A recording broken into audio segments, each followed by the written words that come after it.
All right, let's dive in. Have you ever considered that maybe having a rival carefully chosen might actually give you a surprising edge? Or, the fire in your belly is just as vital as any spreadsheet. Exactly.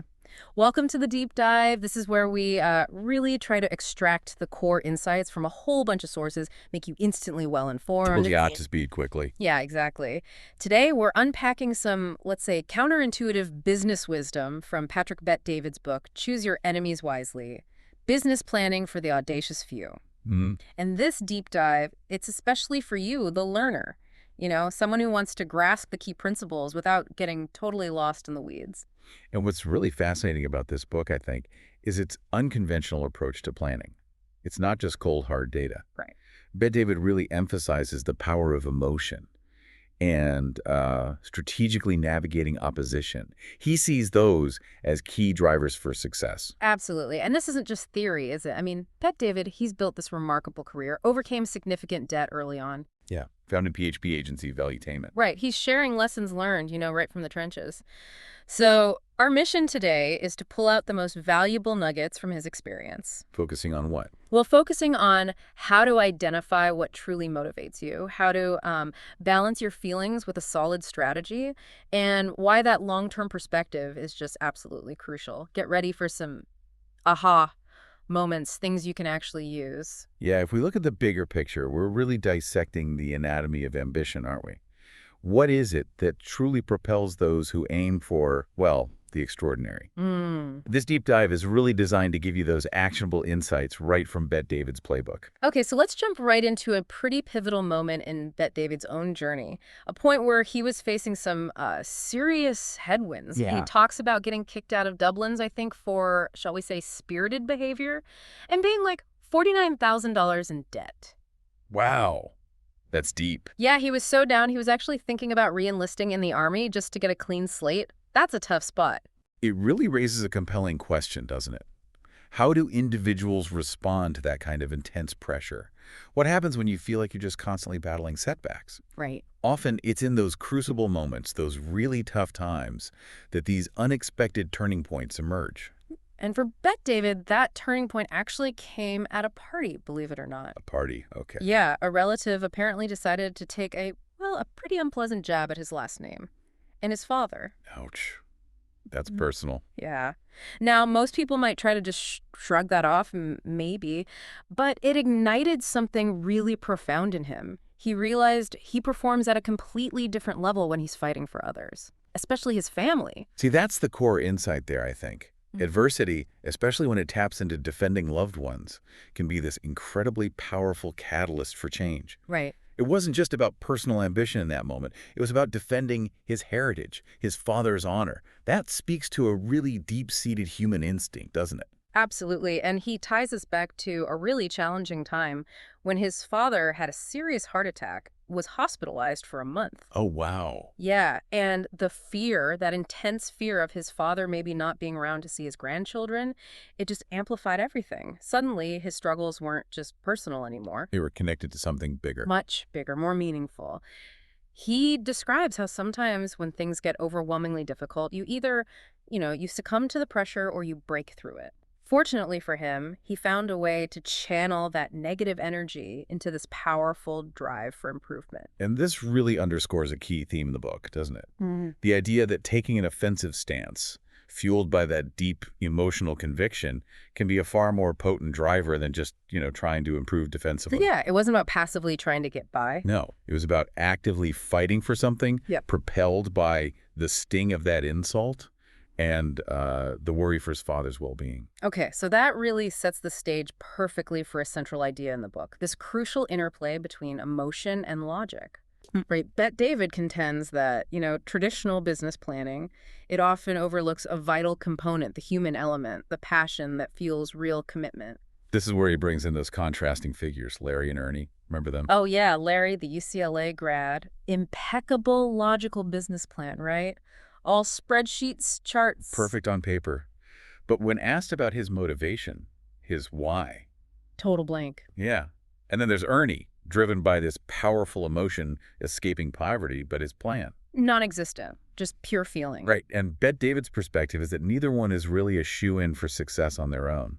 That meticulous plan without passion, it might just lack the resilience needed when things get tough. And the raw emotion without strategy. Well, that's basically just wishful thinking, isn't it? Yeah. He even poses that direct question to Ernie, like, if escaping poverty is your enemy, why haven't you got a plan to defeat it?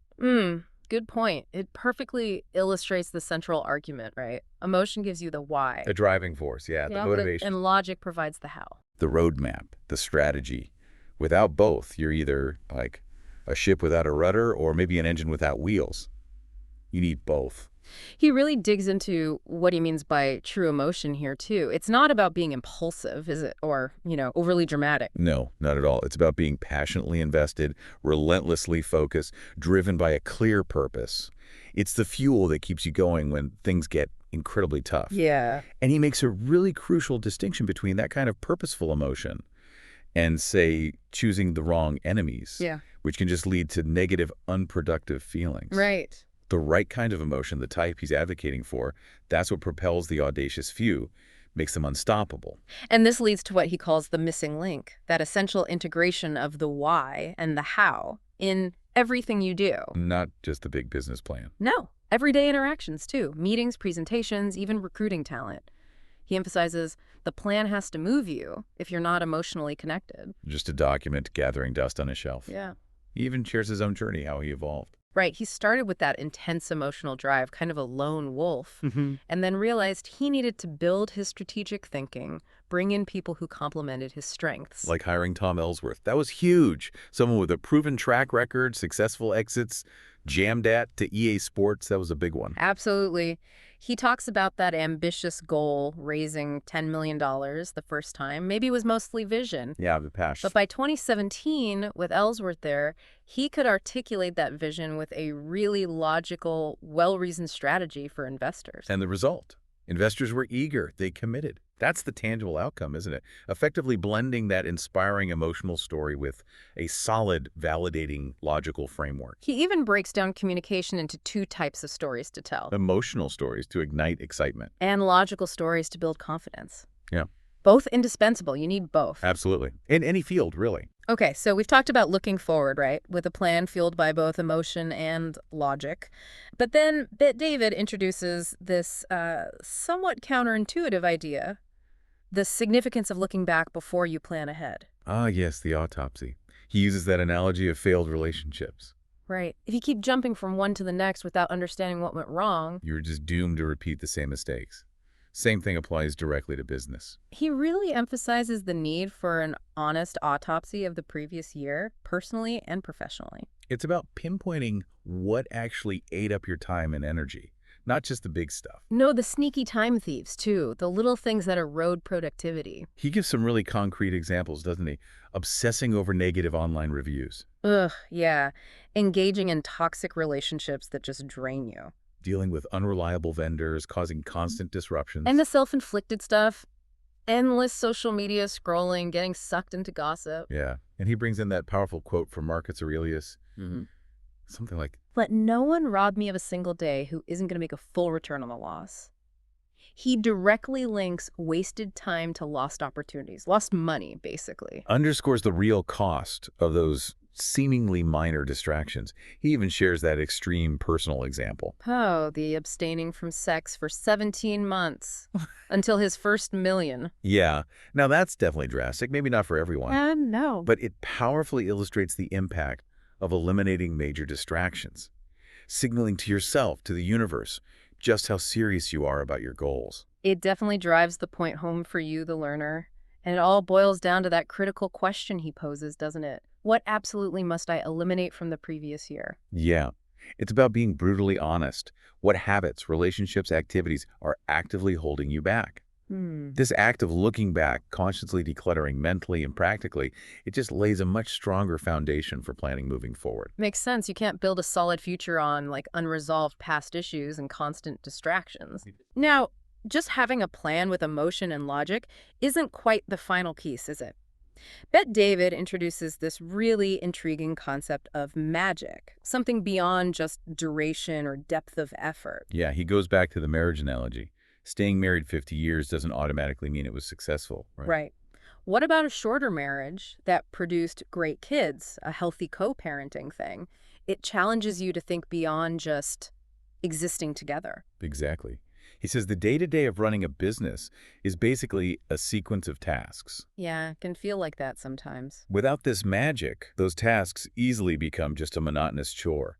But with it, they gain meaning, purpose. It's hard to define, though, isn't it? It is, he admits that. But it's that intangible element that separates a business or a marriage that truly flourishes from one that just survives. Like the secret ingredient in a recipe. You can have all the right parts, follow the instructions, logic and emotion. But without that special something, that magic, the final dish just isn't extraordinary. Right, but he also stresses even with the magic, you still need those fundamentals, emotion, logic. Oh yeah, absolutely. Which is why he advises caution before rushing into marriage or starting a business. Points to the high failure rates. It's not about discouraging commitment, is it? It's about making commitments thoughtfully, being prepared for the work involved. Precisely. He lists some relatable reasons not to do these things. Peer pressure. Seeking attention, fearing loneliness. Or just wanting to get rich quick. Those motivations are often rooted in fleeting emotions or external stuff, not real commitment and planning. And the stats are pretty sobering. Divorce rates around 44.6%. And business failure rates, Yeah. 50% within 5 years, 70% within 10. His point is many fail because they don't look back, don't learn from history. They just assume they'll beat the odds without the groundwork. Okay, so we've covered looking back. Now, Bet David shifts gears to a strategic approach for planning and execution. Uses that compelling comparison. Plan like Japan, execute like America. Right, drawing from Jeffrey Liker's The Toyota Way, big emphasis on long-term vision. And he contrasts that with the often short-sighted, quarterly-focused mentality in American business. Compared to the incredible longevity of Japanese companies, he mentions Kongo Gumi, that construction company. Over 1,400 years. Incredible. Amazing. And the advice from their last CEO, simply don't drink too much. Which he interprets as, like, stay disciplined, avoid getting swept up in trends. Avoid distractions, keep focus on the long game. Yeah. So in a business world often obsessed with, immediate press releases, grand openings. He advocates shifting focus to foundational long-term stuff. Succession planning, leadership development, creating sustainable value way beyond the next quarter. Makes sense. Neglecting the distant future makes success fragile, short-lived. Definitely. This brings us to a really central, maybe provocative idea from the book. The power of enemies, chosen wisely. Yeah, and this isn't about fostering negativity, right? It's strategic. Identifying sources of emotion and drive to propel you. He carefully distinguishes between just like competition, which you can view analytically. Right, detached. Versus true enemies, those who genuinely piss you off, ignite that desire to prove them wrong. He gives that great example from the movie Air. Sonny Vaccaro's resolve to sign Michael Jordan. Intensified hugely after that dismissive remark from David Falk, Jordan's agent. Yeah. That negative emotion became potent fuel. And then there's the ultimate case study, Tom Brady. Oh yeah, 6 quarterbacks drafted before him. Every doubt, every perceived slight, drafting Jimmy Garoppolo as his supposed replacement. Seemed to just galvanize him to achieve even more. Even Julian Edelman's trash talk is framed as motivation. But he's very clear. Pick the right enemies. You don't want your spouse or kids as adversary. No, internal conflict like that is destructive. Yeah. He even shares that anecdote about gaming with his sons. 2 against 1 to reinforce unity. Exactly. He points out how shared external challenges like meddling in-laws for a couple can actually strengthen the bond. Right. Similarly, in business, a shared external threat unifies a team. Internal discord just fragments things. Brady leaving the Patriots, going to the Bucks, winning the Super Bowl against Mahomes, that's presented as him strategically leveraging perceived slights, external expectations as motivation. And he broadens the definition of enemies beyond just people, too. It can be obstacles. Like restrictive government regulations, big societal problems you're trying to solve. Yeah, anything actively hindering your progress or your customer success. Think Elon Musk naming the enemy fossil fuels, for instance. And his whole history seems fueled by doubt and criticism. Right. Or even Dr. Paul Saladino attacking enemies of health like big food companies, seed oils, to energize his audience. So the key takeaway here for you, the learner, is basically, right, enemies a relentless drive. Identify those external forces that light a fire and propel you forward. Absolutely. Now, while having enemies driving you is powerful emotionally, Bet David also hits the critical logical side, studying competition to conserve capital. Right. Stresses the vital importance of really investigating your competitors. Hmm. Understand their strategy, strengths, vulnerabilities. He shares his own experience calling belly gyms to hear how competitors sold against him. That's serious intel gathering. The air example comes back too, right? Vaccaro predicting competitor pitches to the Jordans. Yeah, that detailed intelligence gave him a huge strategic edge. And today, with social media, websites, studying competitors is easier than ever. He also highlights how understanding competitors informs acquisition strategy, identifying targets, assessing valuation. And it's not just offense, it's defense too. Using the competitive landscape to drive down your own costs by always getting multiple bids. He tells that story about the solar company owner with the low acquisition offer. Yeah, Bet David's advice. Yeah, Research recent sales, find the investment bankers involved, call them, gather intel, make them compete for your business. brilliant. And he brings it back personally with that story of confronting Harry, who doubted his work ethic. Those critical remarks, uncomfortable maybe, but they became fuel for his determination to prove Harry wrong. Yeah. So this chapter really emphasizes understanding enemies and competitors isn't just knowing who they are. It's about actively leveraging that knowledge strategically to gain an edge, manage resources wisely. All right, so we've got the emotional drive from enemies, the logical understanding of competition. Now, Bet David pairs up will and skill, the unstoppable combination. Defines will as that deep emotional yearning for success, the inner resolve. And skill as the logical abilities, the competencies needed to actually achieve it, both essential. Absolutely indispensable.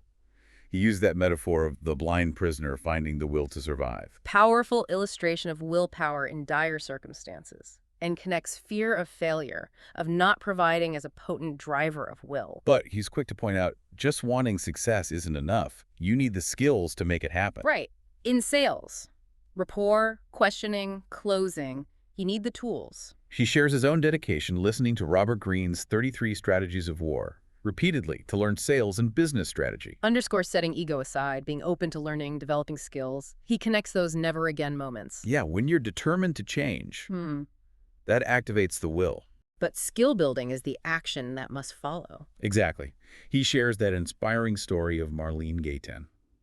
Overcame lack of formal education. Invested in skills, built a $40 million business. Broke a family pattern of limited thinking. Amazing. It's a testament to combining drive with commitment to learning. And today, things change so fast, especially tech. You have to continuously develop skills to stay relevant. He poses those critical questions for the listener. Who do I need to become for next year's forecast? What 3 to 5 skills are required? What training will I commit to? Really makes you think. He gives his personal example, too, improving conflict resolution skills. Read 6 books in a year. Implemented crucial conversations training. And saw that initial increase in conflict as a positive sign. People addressing issues. And it's not just your own skills. Investing in your team's skills helps them win, which helps your business win. Right. He even gives tips on how to get others to invest in your skills, demonstrate ROI, offer alternatives. Connects will and skill even to running effective meetings. Avoid boring meetings by actively improving skills there. Ah, yes. And he shares that powerful commitment he made. Build a reputation for keeping his word. Linked to his father's story about Uncle Johnny's bad rep. The desire to avoid that label fueled his willpower to build a positive reputation. And that franchising challenge anecdote, being called a coward, ignited willpower to acquire the necessary skills. Finally, he touches on human skills. Simon Sinek's term for soft skills being crucial alongside performance or hard skills. Uses that matrix differentiating trust and performance. Makes you reflect on your team, your own development areas. He and Merrill took a Harvard leadership course to address skill gaps despite high trust. Shows humility. Emphasizes that hard skills create linear growth, but soft skills. That's where exponential growth can happen. This pairing of will and skill really underscores that holistic approach, doesn't it? It's desire plus ability. Yes, continuously cultivated ability. Okay, we've got will, we've got skill. Next up, purpose. But David frames it as recruiting your mission. And he uses recruit very specifically here. It's an inside job, gaining clarity on your fundamental purpose, your core driver. He prompts some deep reflection, doesn't he? Think about times you felt like an underdog or felt shame. Then ask that powerful question.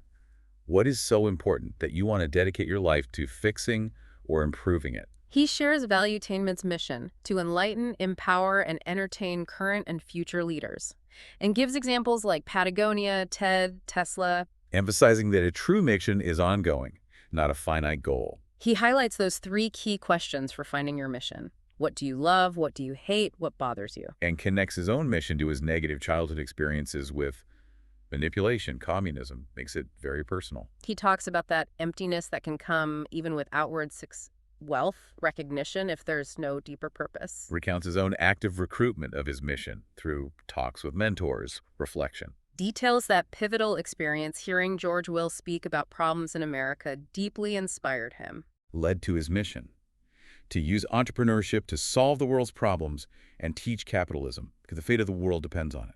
Wow. And you can see how that incorporates what he loves: freedom, capitalism, hates, restrictions, communism, and what bothers him, manipulation. That alignment is key. Absolutely. Then he introduces that practical exercise. Replace just with because. Right. To strengthen mission statements takes weak just statements. And makes them powerful by adding a compelling because. Really clarifies the purpose. He encourages litmus tests, too. Say it aloud, in the mirror to others. Note the emotional response. And explains how your mission informs your SWOT analysis, connects passions, frustrations, weaknesses, opportunities, threats back to your core purpose, grounds your strategy. This chapter really drives home that a clear, compelling mission isn't just corporate jargon. No, it's the bedrock, the ultimate direction, motivation, the compass for the whole journey. Okay, mission established. Now, how do we translate that purpose into results? Bet David pairs dreams and systems, the engine and the roadmap. Starts with that great childhood dream: owning the New York Yankees, sparked by baseball cards. Emphasizes allowing yourself those crazy big dreams. And while he did become a minority owner eventually, Shows the power of dreaming big. He draws that vital distinction. Dreams are the emotional fuel, the inspiration. and systems are the logical processes, the execution framework. He points out many successful people have big dreams but lack the systems. And stresses the need for duplicable systems. Avoid reinventing the wheel, maximize efficiency. Conversely, he highlights speaking the dream language to inspire the team, tells his execs at least 20% of communication should include this. There's those prompts. Imagine if one day, and it would be incredible too, encourages envisioning big outcomes. Reiterates dreams and goals must be emotional, meaningful, but balance stretch with attainability. Quotes Branson. If your dreams don't scare you, they're too small. Right. References Jay-Z's belief in speaking things into existence, but cautions dreams aren't enough without belief and systems. Strongly advocates making dreams visual vision boards and connecting them to your mission. Reinforces the why. Then delves into systems for everything, even small routines, like Steve Jobs' clothing choice. Automating frees up mental energy. Emphasizes systems for recurring business tasks. Presentations, onboarding, meetings, reviews. Shares his own past weakness here and how Moneyball influenced his thinking on data-driven systems. Warns against the mindset that some areas, interviews, leadership development, acquisitions, can't be systematized. Compares it to resisting AI. Limits growth. Stresses analyzing data trends, revenue spike tips, and creating systems to gather, analyze, and act on that info. Uses that ski resort example addressing summer low occupancy. Shows how mission, dream, goal, and data lead to strategic systems, though the example may be leaned into marketing tactics. Finally, encourages delegating tasks costing less than your hourly rate. A system to buy back time, increase efficiency. Prompts reflection. List 5-7, imagine if. Statements or a bucket list to identify true dreams. So dreams are the engine, systems the roadmap. Now, the environment where it all happens. Culture and team. The environment for success. Emphasizes culture is contagious, positive or negative. Highlights the role of true believers in spreading positive culture. Gives examples. Zappos, customer happiness. Yankees, winning. Costco, employee-centric. Apple, innovation. Poses questions for the listener about their culture. What defines it? How are you actively creating and selling it to customers, employees, partners? Shares the Skadden law firm example. Culture of relentless, reliable, reputable. Reflected even in office decor. Tells that story of Rodolfo overcoming a scarcity mindset over years in the company culture. Encourages reflecting on past company cultures, good and bad, and their impact. Touches on the remote work debate. Dorsey versus Musk on culture building. Lists actions he takes at Valuetainment. Emphasize learning, celebrate wins, accountability, high standards, meaningful gifts, treat people well. Underscores a key point. People you can trust are more important than high performers who you can't. Introduces the running mate scorecard. Right. Character, trust, work ethic, vision buy-in, competency, skill set, contacts. 6 key things. Points out different roles might need different traits. Some selfish but honest salespeople can be valuable for revenue. Maybe not leadership, though. Reflects on his early days. The main benefit was associating with him and his dream. People bought into the vision, the belief. Argues you can't compete long-term just on logical benefits, health insurance, etc. Uses Facebook cutting perks as a maybe cautionary tale. Short-term profit versus long-term culture goodwill. Illustrates how learning and safety are built into his culture via things like the crucial conversations, workshop work, and personal benefits. Lists key questions people ask when deciding to join you. Distinction, leadership, code of honor, reputation, recruitment retention plans, rituals. Advocates for bold moves aligned with values to build loyalty, stand out. Shares his unconventional job offer. Explains needing to overpay or offer excessive benefits might signal weak culture. Strong culture fosters intrinsic motivation. I can't wait to be there. Discusses managing team members who violate trust or underperform. Initial talk, then reduced attention until improvement. Highlights the importance of a strong supporting cast, like assistants, to free up leaders' time for high-value activities. Uses hiring Tom Ellsworth for capital-raising expertise as buying back time, strengthening the company. Shares the anecdote of bringing in an expert to audit compliance led to improvements, risk reduction. Emphasizes humility in recognizing weaknesses. Contrasts with Sam Bankman-Fried's alleged hubris. The conclusion, right people in the right culture are essential for audacious success. Recognition and reward drive people to go above and beyond. Okay, foundation built. Mission, dreams, systems, culture, team. Now charting the future and fueling the journey. Vision and capital. Starts with his uncle's shoe business, 26 years. Clear vision sustained it. Echoes that Japanese long-term thinking. Uses Papa John's founder, John Schnatter. Better ingredients, better pizza. A vision driving every detail, transcending short-term goals. Steve Jobs' vision of quality at Apple guided tough decisions on speed versus cost. Revisits Imagine One Day If for vision statements. Gives examples. Entrepreneurship, education, healthcare, elder care. His Minect app. Stresses vision has no end date. It's ongoing. Points out the rarity of people seeing beyond the present, delaying gratification for a long-term vision. Positions the listener as having that potential. Encourages glimpsing future regret to clarify vision. Argues fighting for a true vision unlocks a stronger version of yourself. Reveals untapped potential. Shares that fascinating PHP agency story, signing values in a room like the Jekyll Island Fed Room. Created a powerful, memorable event deepening loyalty. Cautions, reserve for key contributors. Cites research on the era of conscious quitting due to bad culture, feeling like a cog. Reiterates, people quit leaders, not jobs. Strong vision and values attract and retain talent. Encourages creating a special event to define company vision. Gives 7 guidelines for impact. Meaningful place, key stakeholders, participation, limited values, preamble, visual, distribution. Shifts to presenting vision externally. Recruitment, partnerships, raising capital. Stresses a compelling vision, inspires trust, makes people want to join. Gives examples of concise ways to articulate what customers love most. Our situation is unique because we're growing quickly because. Emphasizes rehearsing until effortless, authentic. Introduces the 3 elements of an investor pitch. Clear, verbal elevator pitch, the hook. 15 slide deck, the story. Compelling verbal narrative, the emotion. Breaks down a strong elevator pitch using Blake Snyder's advice. Easy to grasp, quantified, succinct, compelling. Encourages constant testing. Stresses authenticity when pitching. Excitement comes from genuine belief in the vision. Summarizes key pitch components. This final piece, vision and capital, really ties it all together, doesn't it?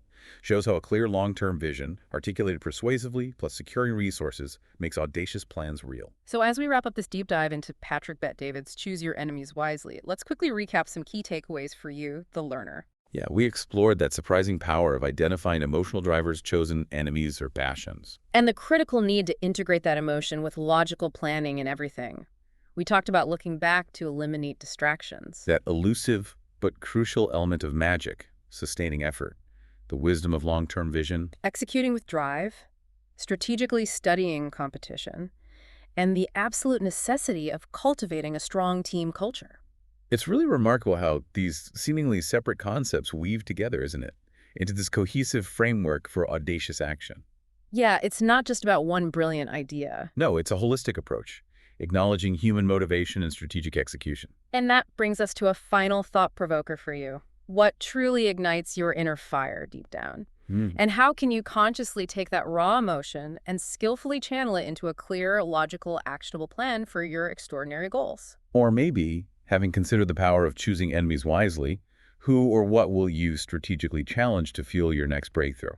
These are the important questions left for your own reflection, your exploration. Yeah, consider carefully how these principles might uniquely resonate with your own specific situation and aspirations. And if you found these insights valuable, thought-provoking, we definitely encourage you to delve deeper into Patrick Bet-David's Choose Your Enemies Wisely for a more comprehensive understanding. Absolutely. There's a lot more packed in there. It offers a refreshingly unconventional, but ultimately very practical perspective on what drives enduring success against big challenges. Thanks for taking the deep dive with us today. We really hope it's giving you some fresh perspectives, some immediately actionable insights you can apply. Yeah, I hope it was useful. Until our next deep dive together.